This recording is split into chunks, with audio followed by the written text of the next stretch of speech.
It was the final morning of the year 2000, December 31st. Setagaya, a peaceful residential corner of western Tokyo still quiet beneath the winter sky. Just before noon, Haruko Miyazawa, a woman in her 70s, walked slowly toward her daughter's house. She was concerned. She hadn't been able to reach anyone inside since the night before. She let herself in with her spare key. The air was still, too still. And then she saw him. Mikio, her son-in-law, was lying at the bottom of the staircase. His body broken, twisted, surrounded by blood. It wasn't a natural death. This was violence, savage, unrelenting violence. Haruko ran from the house, shaking, barely able to speak, and called the police. What officers discovered inside would become one of Japan's most haunting unsolved crimes. Upstairs, Mikio's wife, Yasuko, her 8-year-old daughter, Naina, and 6-year-old son, Rei, were all dead. Each killed in different rooms, in different ways.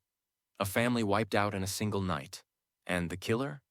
Still inside the house for hours. Afterward, the Miyazawa family was ordinary by every account, loving and close-knit. Mikio, 44 years old, worked in corporate marketing, smart, quiet, deeply devoted to his family.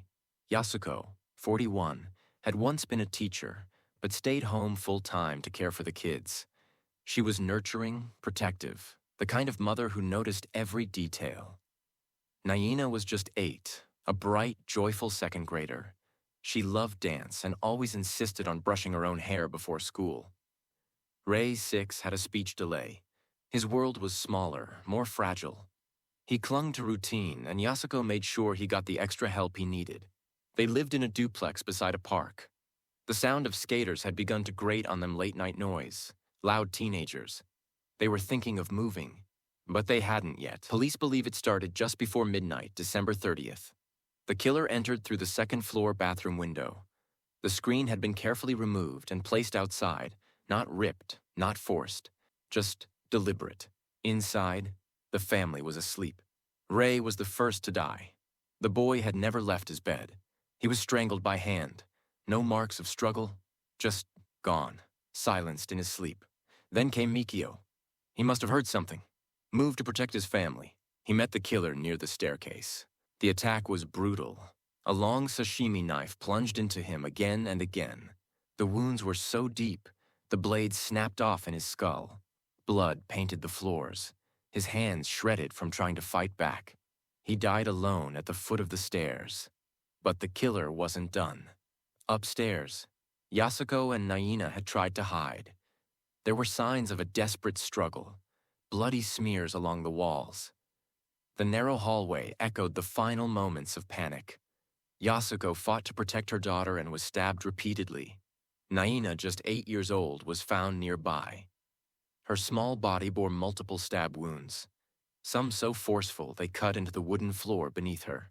The killer was in no rush. He had time. And time is the most disturbing detail of all. You might think after something so violent the killer would flee, but he didn't. He stayed. He opened the freezer, ate ice cream more than 1 cup, drank the family's barley tea, bandaged his own wounds in the bathroom. He sat at the family computer at 1:18 a.m., and again, nearly 10 hours later, around 10 a.m. while the sun was up. He walked among the bodies, sat at their table, left his bloody clothes in the house gloves, scarf, a hip bag. Inside that bag, grains of sand traced back to California, possibly near a U.S. military base. The killer treated the home like it belonged to him. It was more than murder. It was desecration. The killer left behind everything but his name. Blood, DNA, fingerprints, shoe prints from a rare sneaker sold almost exclusively in South Korea. His DNA suggested a mixed heritage East Asian on his father's side, possibly European or Middle Eastern on his mother's. The sashimi knife? Traced to a batch sold in Tokyo. Despite all of this, no match has ever been found. Not in Japan, not abroad. He came, he killed, he lingered, then he vanished into the cold December air. The Setagaya murders launched one of the largest criminal investigations in Japanese history. Over 40,000 officers have worked the case. More than 1.3 million DNA samples collected, 5 million fingerprints examined, and still, nothing. The house remains sealed, frozen in time. Curtains still drawn, toys still inside. It's used today for forensic training, but no one enters without permission. Every year, on the anniversary, Yasuko's mother comes to light incense at the gate. She doesn't ask who anymore. She asks why. The Setagaya family murders remain one of the most disturbing and baffling cases in modern Japanese history. No motive, no suspect, no closure. A family destroyed. A killer still free. And somewhere, perhaps not far from where you are right now, a man walks this world, knowing what he did that night. 4 lives, extinguished in silence. And the question still echoes. How does someone commit this kind of evil and simply disappear?